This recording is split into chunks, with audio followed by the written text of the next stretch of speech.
the state slaves, and they have just won a lottery of life and death. The government promised that the bravest among them, those who fought hardest for their masters, would be free. 2,000 were chosen.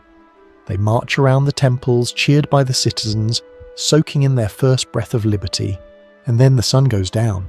By the next morning, all 2,000 are gone. Not a single one is ever seen again. No bodies are found in the Eurotas River. No mass graves are dug outside the city walls. The historian Thucydides writes the only obituary they will ever get.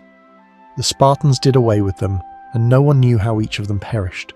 It was the perfect crime, a mass assassination executed with such terrifying efficiency that it left no physical evidence, only a demographic void. Sparta didn't just kill these men, it deleted them.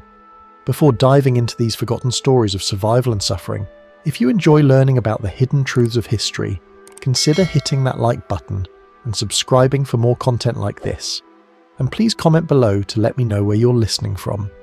I find it incredible that we're exploring these ancient stories together from different parts of the world, connected across time and space by our shared curiosity about the past. This incident tells you everything you need to know about the real Sparta. Forget the movie 300. Forget the slow-motion heroism and the speeches about freedom. The Spartan state was not a defender of liberty.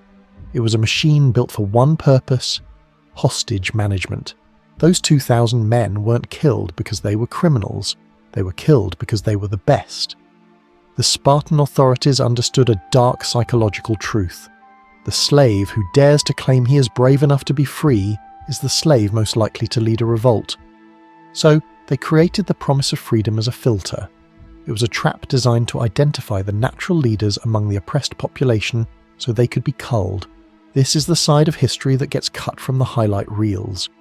We idolize the Spartan hoplite, the invincible warrior, but we rarely ask who grew the food that filled his stomach while he trained, who polished his armor, who carried his shield on the long march to Thermopylae. The answer is the helot. For every one Spartan citizen, there were 7 slaves standing in his shadow, watching, waiting, and hating.